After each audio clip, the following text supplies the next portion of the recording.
speaker from Toronto, joining us today, just to throw light on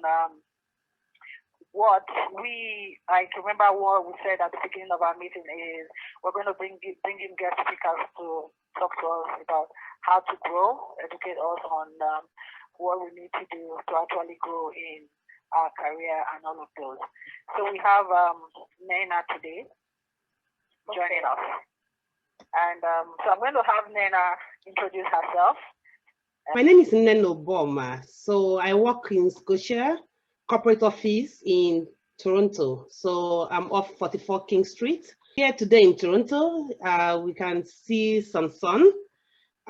We did have snow about 2 days ago, but today the weather is quite bright. So thank you so much for bringing me to share, with you today.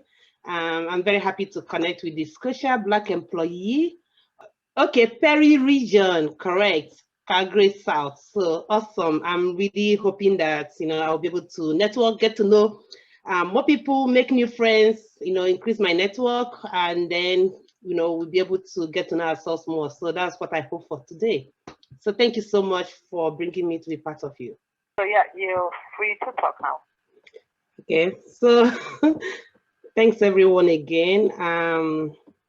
Yeah, Black History Month is here. So, it's a good time. I personally identify as Black. I also identify as female. I'm from Nigeria, for those who know Nigeria. So, yeah, so let's talk.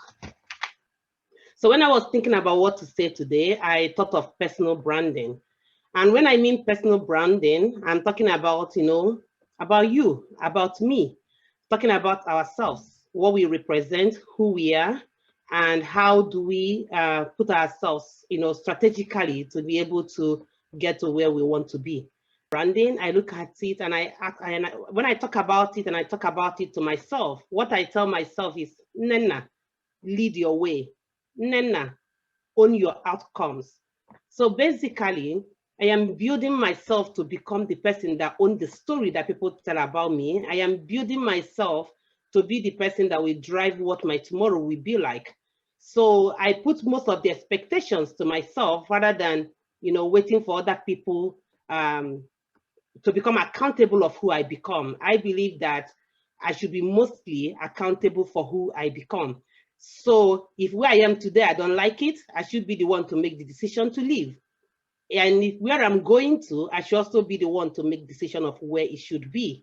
I should not just leave myself to circumstances or basically leave myself for others to determine what I should be.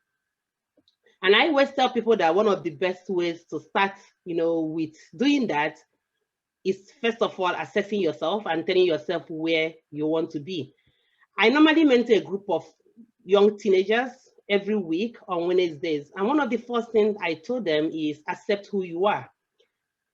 I remember 4 years ago when my daughter came back from school and I went into her room and I saw a lot of posters in her room, notes that she wrote. And she wrote there, I hate to be Black.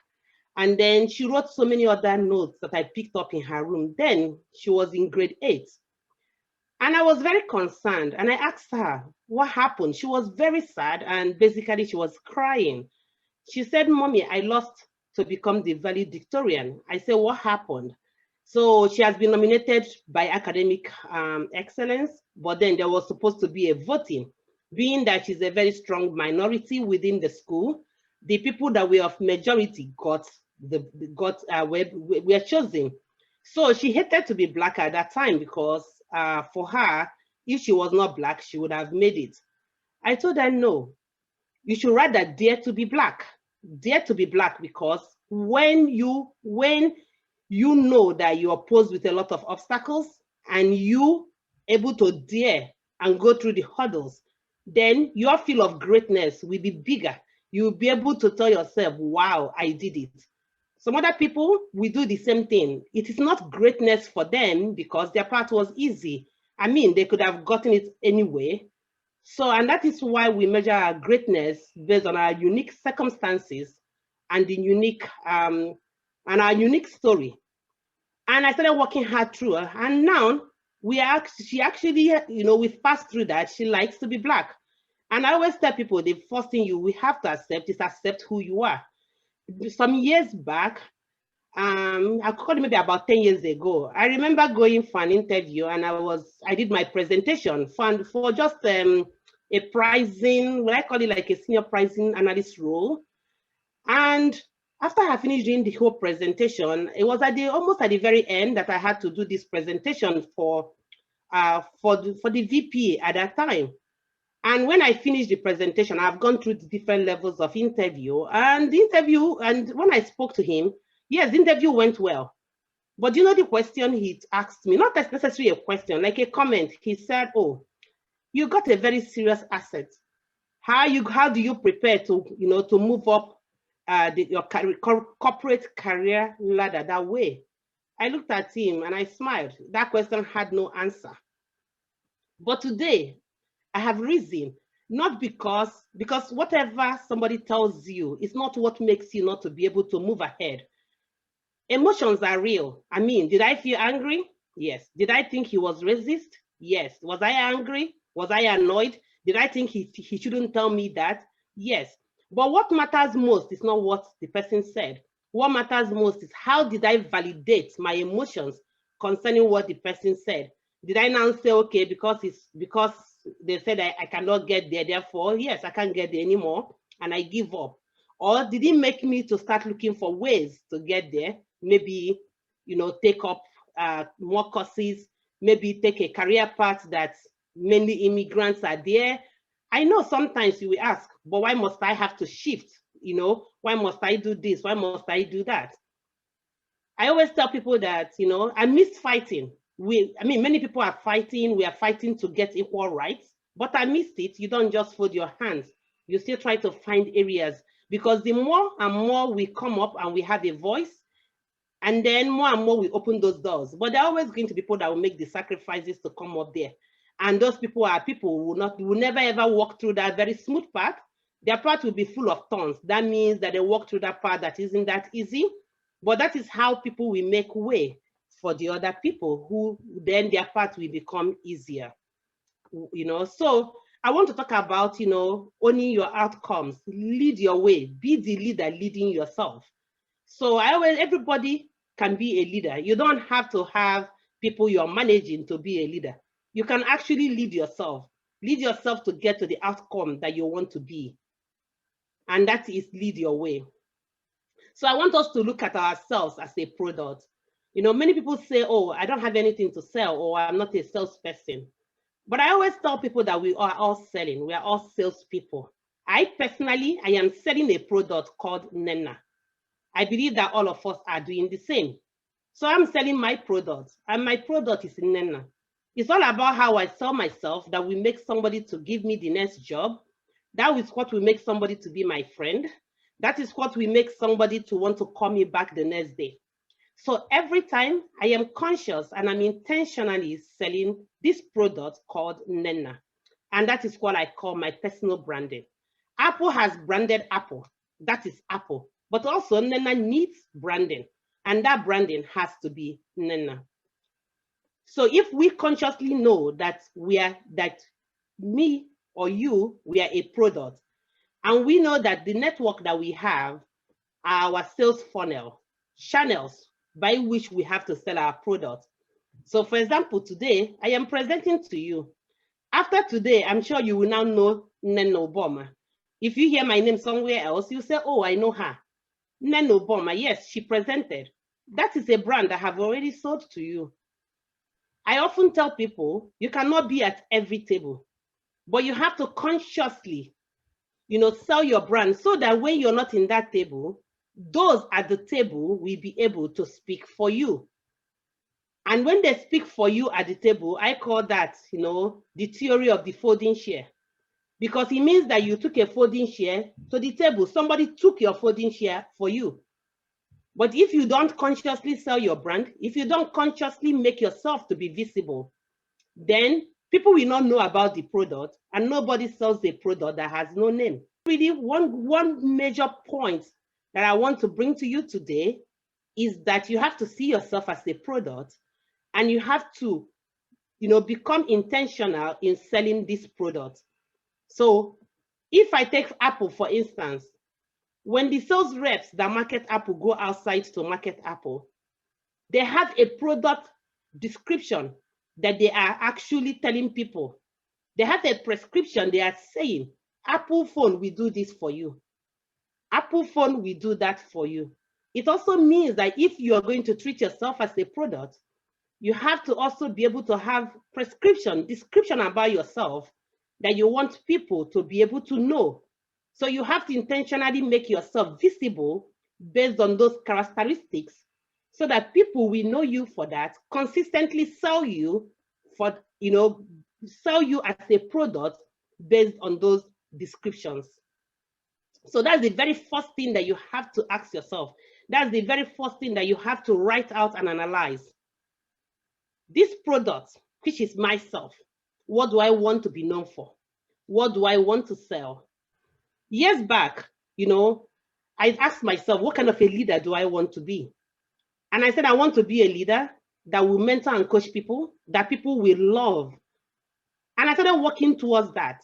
So each time, even if when I have my directs come to ask me questions or they want to do something, I always, at the back of my mind, I have that thing in my mind. What kind of leader do I want to be? I don't care about what kind of leader every other person is, but what kind of leader do I want to be? And that becomes my legacy. And that becomes my greatness, because this is the script I have written for myself, and that is the script that I'm achieving. And that is where my kindness and happiness lies, because I am living out my greatness. I am living out who I actually want to be. And so I always tell people that one of the things, especially in corporate, that you have to always be aware of is being political intelligence. Sometimes I think that is where most of us miss it. Most of us miss it by not having that intelligence, political intelligence, understanding trust, power, emotions, and so many things. You have to be able to put all of them. Emotional intelligence is part of political intelligence, but political intelligence has more, because political intelligence understands the environment, understands, each person, where does the power lie, where does the influence lie, and then you emotionally treat each one according to the outcome that you really need from them. More often than not, I see people fight for things that that at the end of the day, they start, it looks like they're losing, and then that starts to bring a lot of negative emotions. One thing I have learned a lot in corporate fighting is to have allies. If you have people that can stand with you on that particular Friday, so let's say for me, I'm in governance. So let's say I bring compliance people to the meeting, I bring validation people to the meeting, I bring project management people to the meeting. And I've basically gone one by one to them and told them, see, I really need this thing on Friday because of these different reasons. So even if I have somebody who says it's Tuesday, and I'll say, oh, I think Friday will be okay. PMO, what do you think? Oh, validation team, what do you think? Oh, this person, what do you think? You will see that I have an army that will be able to validate what I want. It will make it easier for me to get it than when I'm in that fight alone. So I always tell people that, struggling and fighting sometimes at the end of the day does not always give us a good brand. But if we have to be politically intelligent on the way we fight. One example I like to always give people is when I took one of the jobs that I took, and I was a senior leader there. I was brought in there to be more like a compliance person. The very first month I was in that work, I was trying to set up compliance. One of my peers, so the same level with me, and the person told me face to face, I don't need you. I don't know why they hired you. I don't know what you're here to do. But all I am saying is that I don't need you and I don't want you. This statement can be misinterpreted in many forms. One could walk out and call it racism. Yes, it could be part of it. One could walk out and say, maybe the person lacks how to communicate. Not necessarily that the person does not like me, but basically that the person does not like the work, the role that I present. So even if the person was white, the person will still not like the person. And if you really look at it, this person was doing her work, doing the whole compliance, speaking to regulators and auditors themselves. And suddenly they bring somebody to now basically start vetting the person's work, looking for issues and things that are wrong there, and then possibly be reporting the things that are going bad. I mean, if I was the one, how would I feel? The difference is probably she lacked the communication style to present it better. So like I said, emotions validate the way you feel about anything. So if I see it from the angle that I became a threat to her work, my emotions will be different than if I saw it that she told me because I am Black. My emotions will be different. But what was important was at that time, I was buried 1 month in a row. I have not even been confirmed. Taking a fight may not be healthy because this person has been in the company for years and I just came in. And within 1 month of coming in, you're already fighting. The brand, the personal branding will be misunderstood. So even though, you know, what happened is real, but that was not the right time to fight. You have no armies. Nobody knows your true words. Nobody can speak for you. Nobody understands this product called Nena. So who then will be able to say that what you're saying is true versus false? It means that you have not really built your prescription. You do not have a personal brand that you can stand behind to fight. So that when you're fighting, people will be able to say, oh, I know her. Oh, she's so loving. Oh, she can't do that. Oh, no, it's not her. If you haven't been able to build that, then there is no need to fight. Because you have to have a brand. You have to have allies. You have to have armies. When people fight alone, it's a problem. You can start alone, but you can't continue to be alone. If not, your voice will start, people will stop appreciating it. And that's why even the fight for Black is called a movement, because we have to, you have to have armies. You have to have, a set of people that are fighting the same. So it's important to actually build your brand first before you move on to, to solve issues or conflicts. Most importantly, it is very important to learn how to manage emotions. And that's one thing that I always tell people: you have to be politically intelligent and emotionally intelligent. So what it means is that you must learn to carry all your stakeholders that matter along in your journey. It doesn't matter whether you feel they were there or they were not there, or they're not happy with me, or I don't like them. Those things are immaterial. Take the emotions. One of the things that makes a leader is the ability to manage emotions. So always do what is right, not necessarily what emotions tell you, because emotions can be very deceitful. It took patience. But I noticed that most times we are in a hurry. We're in a hurry to overtake. We are in a hurry to conquer. And then at the end of the day, we burn a lot of bridges. And then we keep so many people unhappy. And at the end of the day, we also become unhappy.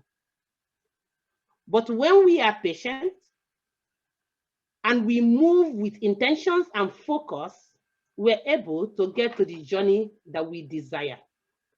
So we have to be very focused. Noise distracts.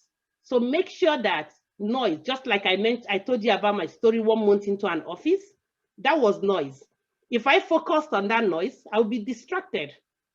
But I decided to let the noise go, because noise only comes for a little time and it leaves. So there's no need to stay with something that is very temporary. But you move on your focus to make sure that at each time, you are an organization. That's what I said. You're a product. I believe that Apple constantly is looking for how to make Apple better.